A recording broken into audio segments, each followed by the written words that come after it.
Hi guys, Dr. Mel, and we're busy with the quantitative aspects of chemical reactions. How much do I put in and how much do I get out? And remember, in a previous lesson, we did yield. How much will I get out? What will be produced? Which is very important in the chemical industry. So let's have a look at the limiting agent. What the limiting agent does, it's limiting the product formation. Right, so I've got iron and oxygen. Now, if you ever know that iron with oxygen will form iron oxide, and it's actually known as rust. You know, if I put any iron something outside and you've got rain or oxygen falling on it, it will eventually rust because there is a formation of iron oxide. I just have to repeat again. Remember, this is Fe3 plus with oxygen 2 minus. And there's a lot of ways that you can actually get to the molecule iron oxide.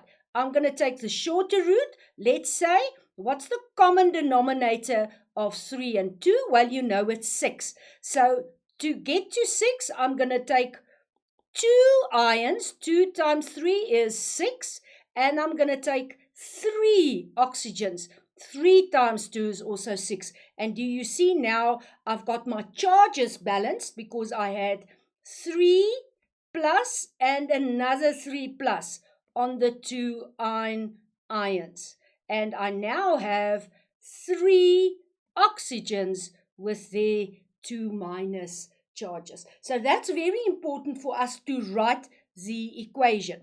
Right, it's not balanced. So we have to balance the equation, and we've done it before. So let's just quickly see how we do it. I'm going to write iron there, and I'm going to write the oxygen there.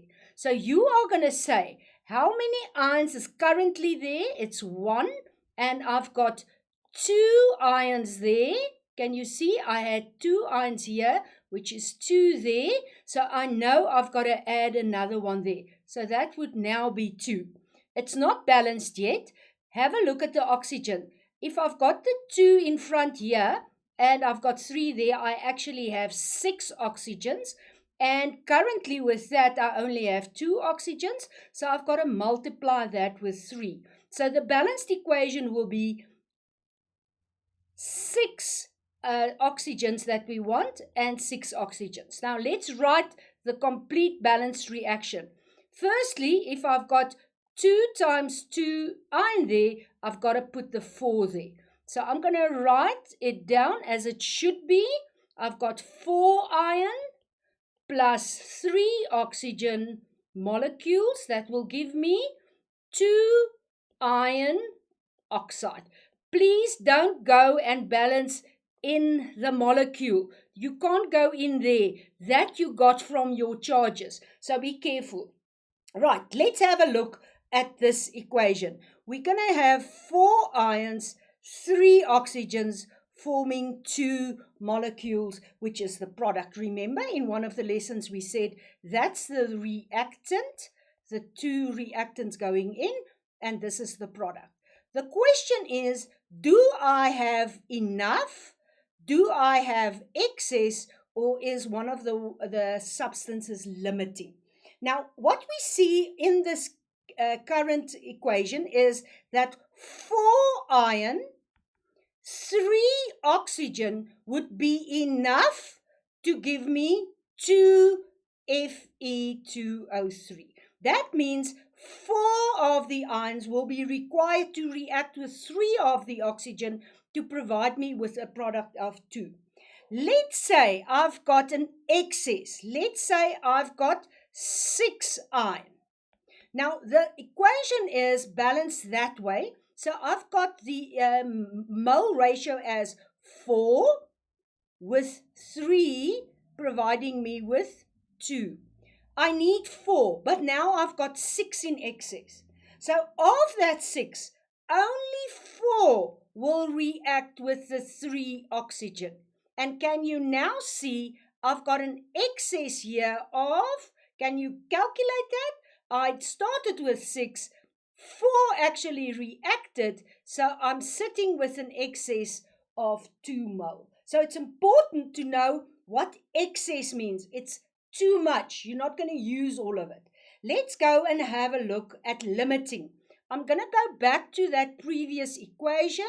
4, 3 oxygen giving me that. Enough again will be 4 in a relationship, in a ratio with 3 of that, providing me with 2 of that. Let's say, for instance, I have 10 of this and I've got 6 of this. Now, firstly, you have to take the ratio that you've got up there to get to what will be the product forming with the 10 and the 6. Now, you can see the relationship is 4 to 3. Can you see that there? So, if I've got 3 here, I will actually only use the half of the 10, which means it's 3 to 4. What will the 3 will be then? Can you see? This is twice the 3. So I'll use the 6 and I'll use twice of the iron. So I'm going to use 8 of the ions and 6 of the oxygen. Now, in our previous slide, we said this is then in excess. What's happening here now is that I see I'm limited to this oxygen. They will use all the oxygen, but only 8 of the ion that I put in. So the limiting reagent is the oxygen. So you've got limiting and you've got excess. Excess remains. Limiting means all of that will be formed into a product. Let's go and have a look at this specific chemical equation that we've got on the board. I've got 4, 3, and 2. That's my ratio. That's my moles, and that's where you actually balance this equation. That's what you did in the previous slides. I need you to get a pen. Guys, you have to do this with me. Please don't sit and have a look at me. You're not playing the game here. You have to be on the field. By sitting in your chair watching TV is not making you part of the game. Get your pen, get your calculator. You're going to use it just now. Your periodic table, your crypt note in chemistry with you. So what I have here, I've got 4 moles of iron. I've got 3 moles of oxygen forming 2 moles of that. The table method helps you to structure your answer. So you're going to see just now, we're going to ask you how many product will be formed if you use this and the other. So they will either give you the mass. Now, if I say to you, I've got 100 grams of iron, and you know that you can get your molar mass from the periodic table, you know for iron it will be 56. Can you see? I can calculate the actual moles that I'm using there. And exactly the same here and exactly the same there. Now, we're not going to do anything with this table now other than the fact you can get the real moles here. But this is obviously the balanced moles. So you will always go down and then go up again, and from there go down and then up again, and from there go down and then up again. Because this is the most crucial ratio that you work with when you do chemical reactions. In a reaction given to me, they state copper turnings, so it's copper metal, reacts with dilute nitric acid. Now, in the chapter where you did the acids and the bases, you have to know nitric acid has a formula that looks like that. Now, in grade 10, you did nitrate as an ion that looked like that. Later on, you go on and you know that I've got hydrogen. Therefore, 1 hydrogen with 1 nitrate group. Can you see I've got the nitrate there with the hydrogen, making it nitric acid. It produces copper nitrate, nitrogen monoxide, and water. They gave me the chemical reaction. So I've got 3 copper, 8 nitric acid, forming 1 copper nitrate, 2 nitrogen monoxide and 4 water. So I already have my equation balanced, lucky, and they will now ask me a few questions. Firstly, I'm using 420.7 grams of copper with 466.2 grams of nitric acid in a closed container. So nothing is getting evaporated or changed. It's right in that container. They asked me to calculate which of the two reactants, remember, copper is the one reactant and nitric acid is the other, is the limiting reactant. So I go and I draw my table. So what I have here is firstly the moles. Remember, I've got 3 moles of copper for every 8 moles of nitric acid, forming 1 mole of copper nitrate, 2 moles of nitrogen monoxide, and 4 moles of water. That you always put down as your mole ratio. What did they give me? They actually told me that you start off with, remember they gave it here, 420.7 grams of copper. So the small m, which is the one they're giving you, is 420.7 gram. And they also stated that you started off with 466.2 grams. Let's just have a look at the question again. Which one is the limiting reactant? So you have to have both of the moles to actually see which one is less or more, because it's a 3:8 ratio. Now let's go to our periodic table and check. I've got copper here, and you've got copper as the molar mass of 63.5. I can now calculate the moles. I've got 5, and it's the small mass over the molar mass, the real mass. I've got 5 to 0.7 over 63.5. Now, if you do that calculation, you'll get an answer of 8.188 mole. I'm going to convert that and make it 1.9. So that's the copper I have. I have nitric acid, 466. If you calculate the molar mass of nitric acid, it's 1 plus the 14 plus 3 times the 16. You get a total molar mass of 63. So again, I want the moles. I'm getting the 466.2 over the 63, giving me a value of 7.4 mole. I'm being asked the limiting reagent. I in actual fact have 8.19 of the copper, and I've got 7.4 of the nitric acid. Now to calculate the limiting reagent, you can say, I'm just going to work with those two numbers now. I'm going to work with those two. If I had 3 copper, I would react with 8 nitric acid. But what do you really have? You've got 8.2 copper. So you're going to do the cross multiplication, 8.2 times 8 over the 3. If you divide that, you'll get an answer of 21.87 grams. Now let's see again. You started off with 520. You would have had only 21.87 if you had that in this relation. Right, let's do the other reactant. Let's say I needed 8 HNO3 to react with 3 coppers. I actually had 7.4 nitric acid. So it's 7.4. Remember, we multiply there and we divide with 8. And that gives me a value of 2.775 moles. Sorry, this was mole. So important, I would need for the relationship 3 to 8, when I've got 8.2, I would need 21 grams of nitric acid. What do you actually have? Only 7.4. let's do the other one. If I had 8 of the nitric acid, and you really have 7.4, you would have needed 2.75, and you've got 8.2. So I would need, let's quickly write this down.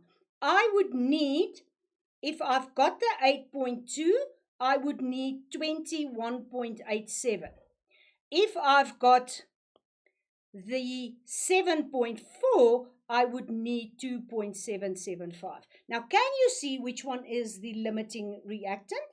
I have this. I do not have that. I only have 7.4. So this is the limiting agent. I do have that, this 7.4. I've got 2.775, but I really have 8.2. So that's in excess. It's more than you need. So that's the way you go about calculating the limiting reactant. So firstly, we got that mole and we got that mole, and we knew we had a 3:8 ratio. And then you say, if you have your real one, how many of this would you need? And if you had this real one, how many of this would you need? And these two will then tell you which one is going to be used up first, which means it's limiting. It's limiting, it stops the reaction. Let's get to the second question. Determine the mass of excess reactant. Now, let's just go back. Which one was the limiting reactant? It was HNO3.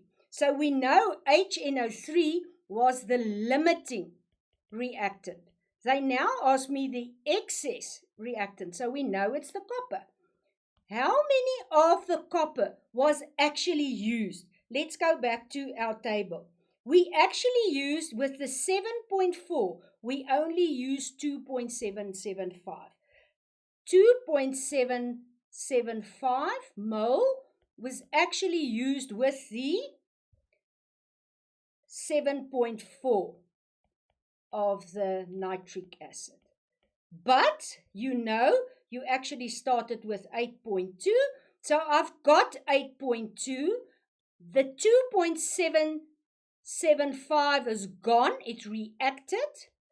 What will be in excess? Well, you just have to deduct the 2.775 from the 8.2, and you'll then get 5.425 mole and copper left, or copper in excess.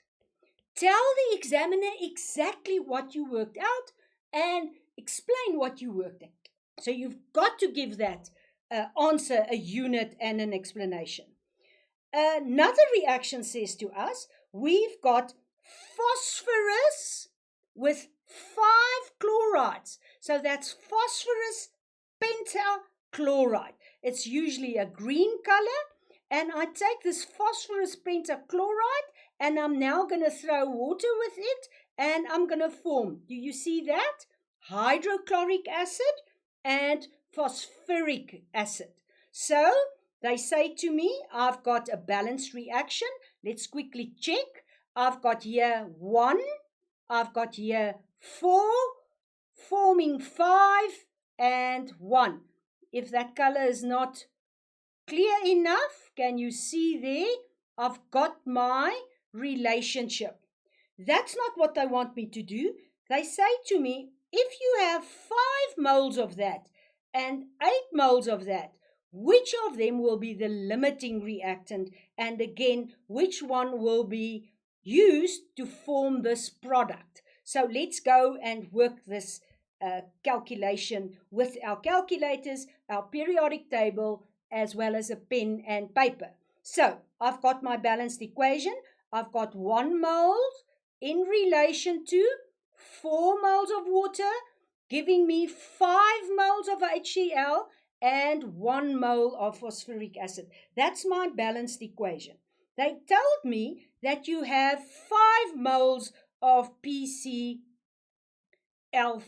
So I'm starting with 5. I'm going to change my pen and make it clearer. I've got 5 of this, and they told me, well, you've got 8 of this. Now quickly have a look. If I had 1, I would have used 4. If I had 2, I would have used 8. Can you see they already gave me the moles, not the grams this time? So what do you really have? You do have the 8. The 8 would require 2. Can you see that? So 1 to 4 relationship. So only 2 of this will be used with the 8 to form 5 and 1. So can you see? The question is, which one is the limiting reactant? You can actually just do it this way. Can you see the limiting reactant would be the 8. So it's the water. Why? There's many more moles in the pentachloride than that you use. You only use 2 and you've got 5. So let's quickly have a look. Can we get to the limiting reactants? I started off with a reactant of 1 to 4. They gave me 8 to 5. I know if I've got the 8, I'll only use that. That's in the real reaction. So which one is the limiting reactant? I've got all 8 of that being used. Finally, they asked me, what will the mass be that will be produced? And now they're asking me of the phosphoric acid. Let's quickly have a look at our mole ratio.